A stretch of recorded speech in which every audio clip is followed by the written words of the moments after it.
Right, welcome to Literature in English class once again. My name is Jesse Josh. Now, let's go into features of poetry proper. Those are also features, right? But they are just, I did that in that order so that you would not forget it. All right, the next feature of poetry we're going to be looking at is atmosphere. Now, because of the sensitivity of poetry, it tends to create an atmosphere, right? It creates an atmosphere. Atmosphere is the undercurrent, is the underlying current, the psychological state that a poet or a poem puts the reader into, right? Most times, usually unconsciously. So it's that underlying current of emotion, of surrounding, the atmosphere it puts you. Now, just like you could wake up in the morning and say, oh, the atmosphere isn't so bright this morning, or the atmosphere is tense, right? The atmosphere is sober, right? You could say that also for a poem, because a poem is, like I said, which I'm going to be repeating over and over, a poem is highly emotional, right? And that emotional has a tendency to be passed from the poet to the reader, or the poet to the audience, right? So the atmosphere is that undercurrent, the psychological state of mind that a poem puts a reader into, right? So that is what your atmosphere is. The next feature of poetry that we are going to be looking at is a stanza. A stanza. Now, I must have mentioned earlier in the earlier classes that a poem is written in stanzas and verses, right? Now we're going to talk about the difference between a verse and a line. What's the difference between a verse and a line? Because some students and teachers, not to offend anyone, actually mix them up. But I'll show you where the mix-up came around, or where the confusion came in from, right? But let's deal with what a stanza is. Now, a stanza is the equivalent of a paragraph or a chapter, beg your pardon, a chapter in a prose, right? Is the equivalent of a chapter in a prose. So that's basically what a stanza is. A stanza is a combination of verses. A combination of verses. So that's what a stanza is. You have, just take for example your national anthem, right? Your national anthem has stanza 1 and stanza 2, even though they say the stanza 2 should no longer be recited. I don't know why. Some schools, I still hear some schools sing it, right? I think it's okay to sing both stanzas, whatever. I'm not the government, okay? So, but we have stanza 1 and stanza 2. By the way, something came into my mind right now. The atmosphere. Just to explain further on atmosphere, you would realize that there are some songs you listen to, right? There are some songs you listen to, and then you feel like crying. Now, some people even have what we call breakup song, right? So the song that reminds them about their ex. So you see, people have breakup songs. People have songs that they play when they want to do house chores, right? Because they know that those songs has a way, or the songs have a way of putting them in the mood for house chores. People have a song they play when they want to, have fun. Let's use that word so that we don't get vulgar, right? So we have songs people play when they want to have fun. We have songs people play when they are missing, or when they want to reminisce about their love life. Maybe they've been served breakfast a couple of times, or they've been heartbroken a couple of times. So some songs actually remind them of the things they went through in that relationship. So that is an example of the atmosphere the atmosphere that a song can create around you, right? Now, back to stanzas. Stanzas are, the equivalent of the chapter in a prose.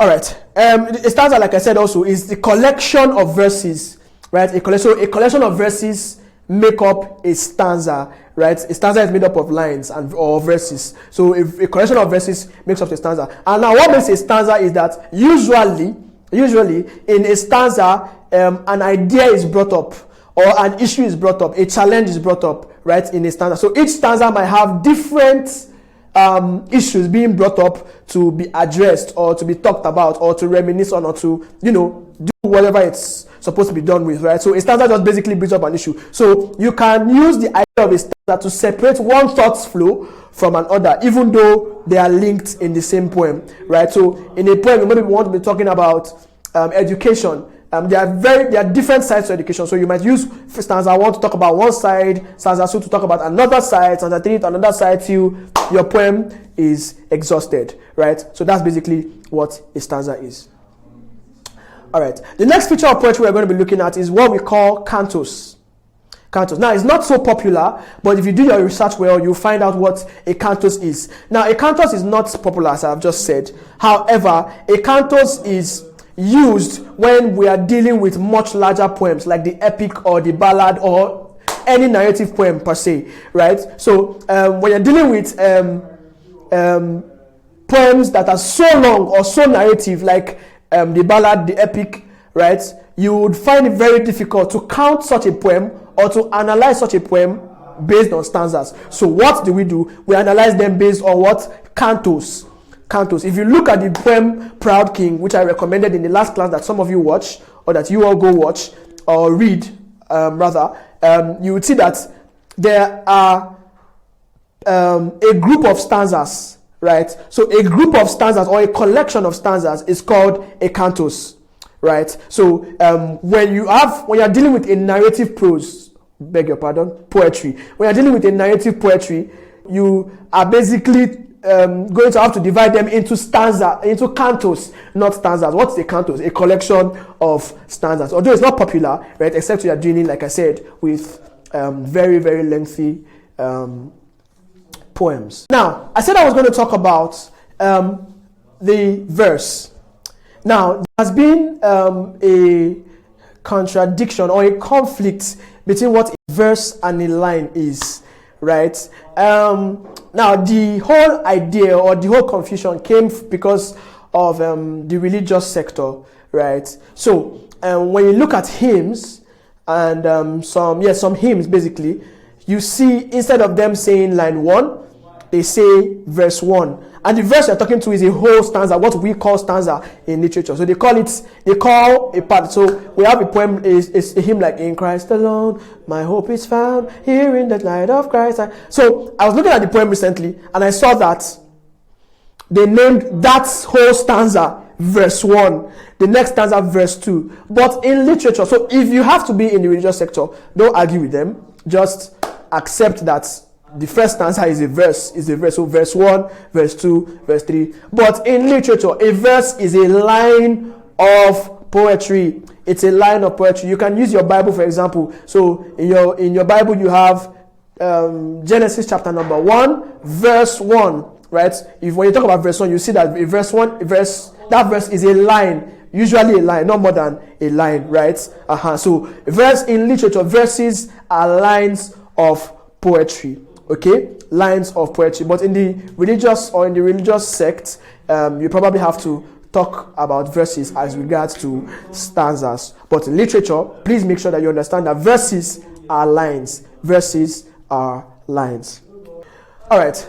Now, I was going to do this in a particular order, right? But I had to say it. I had to say something else that came in between. So I talked about atmosphere, and I clearly told you what an atmosphere is. Atmosphere is the underlying current that the poem gives to, a reader or its audience. You get. Now, we're going to talk about two other of these features that work hand in hand with atmosphere. Okay. Now, the first one we're talking about is mood. It's another feature of poetry. Okay. So the mood. Now, the mood basically is how a poem makes a reader or audience feel. Right? So basically, you could be reading a poem, right? And you feel like crying, right? If you could be reading a poem or be listening to a poem and you feel like sleeping. You could be listening to a poem and you feel like, you feel energized. You feel motivated, right? You could be listening to a poem. It will make you feel anyhow. So the mood of a poem as a feature is the way that poem makes you feel.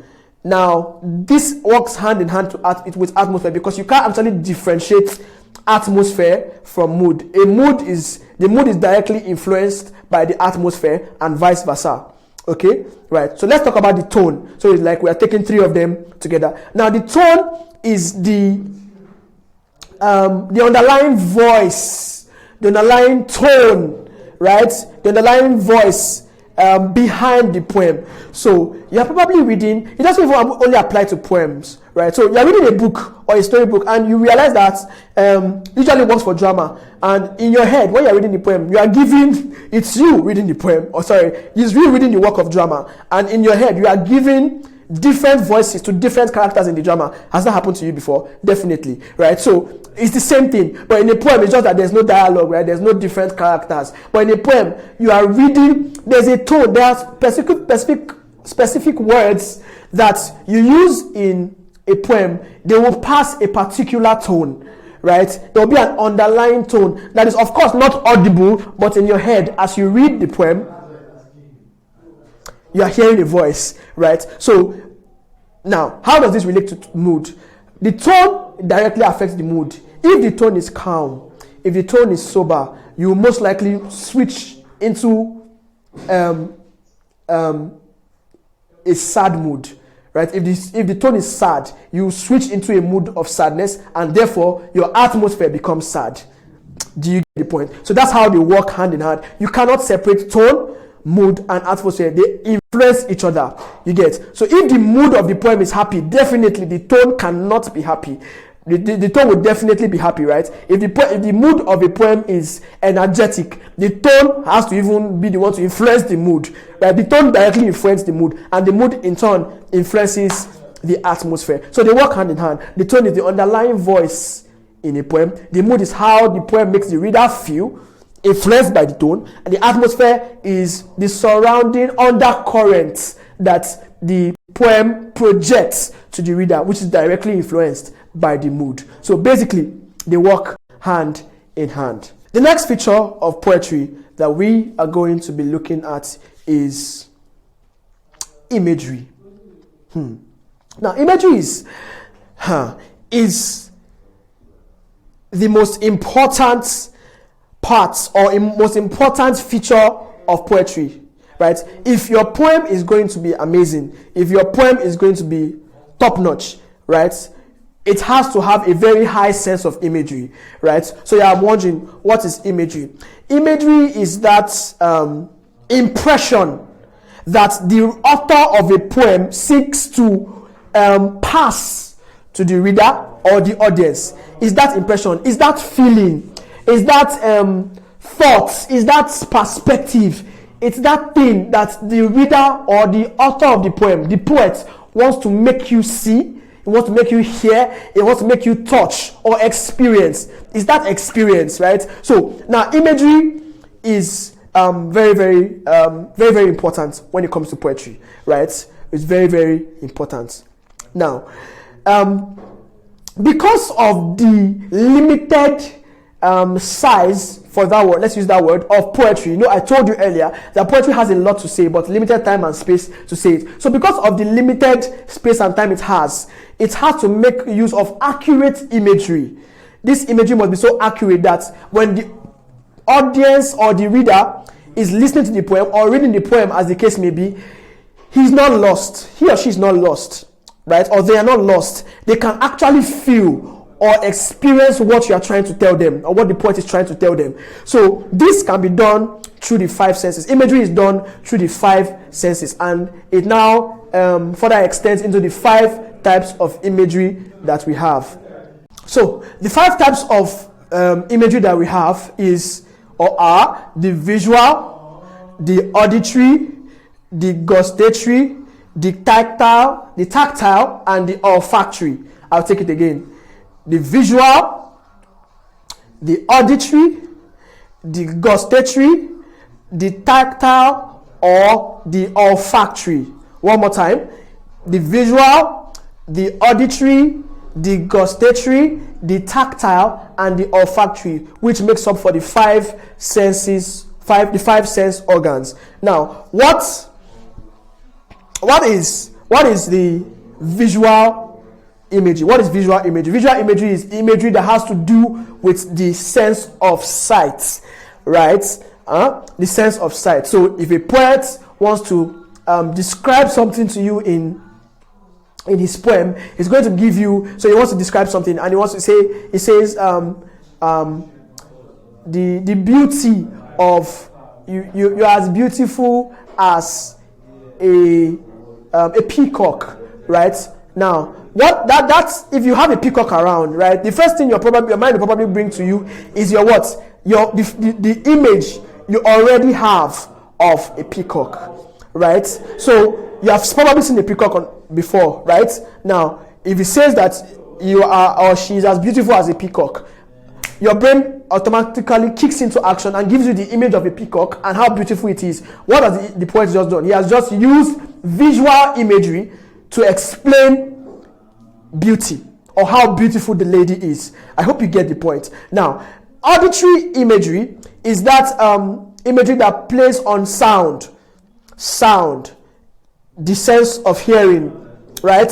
The sound. So, like, imagine a poet saying this, like the roar of a lion, your voice shakes the world, right? Like the roar of a lion. Now, you may not have experienced a lion in real life. You probably have seen it in movies. So, when you read something like that, or you hear something like that as a line of a poem, your mind goes to how a lion roars, right? How a lion roars. And immediately, you understand what the poet is trying to say. What has the poet done? He has used your imagery or your sense of hearing to depict auditory imagery. And then he has given you an idea of how the world shakes when a lion roars, or how your voice is basically. I hope you get the point. Now, the next one we're talking about is tactile. The tactile imagery is basically the use of the sense of touch to pass across an experience. So, like, imagine a poem saying, or a poet saying, your skin is as soft as the cotton in the field, right? The cotton in the field. You may not have experienced cotton in the field, but you know how a cotton wool feels like on your skin, right? It's very soft, it's very fragile, it gives you ease, right? What has the poet just done? The poet has played on your sense of touch to experience or to give you a feel of what he's trying to say about that lady's skin, okay? Now, the next one we're talking about is the olfactory.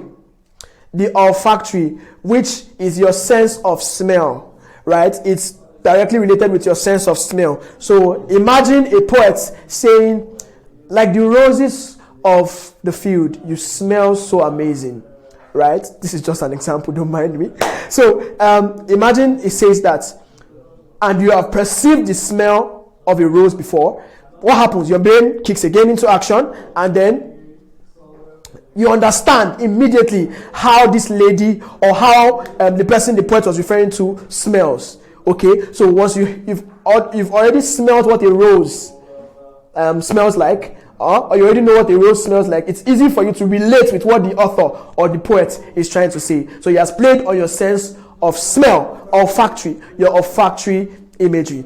Now, the last one is the gustatory, which is your smell of taste. Your sense of taste. So, if a poet says you are sweet as the honey or as the honey I take, don't mind my examples. You are sweet as the honey I take. The whole point is just for you to get it right. So you are sweet as the honey I take. A good number of us must have tasted honey, right, or sugar, right? You are sweet as the sugar I take. Now, you know how sugar tastes. You know how sweet it is. So what has the author or the poet just done? He has played on your sense of taste to give you an experience of what this thing or person is talking about tastes like, right? So that's what imagery is about. Imagery uses all these 5 senses to pass to you an experience, to give you an impression, a very vivid imagination of what the writer is trying to say or explain to you. Okay, we'll take it again. So we have the visual imagery, the auditory imagery, the gustatory imagery, the tactile imagery, and the olfactory imagery. One more time. The visual imagery, the auditory imagery, the gustatory imagery, the tactile imagery, and the olfactory imagery. I hope you get it.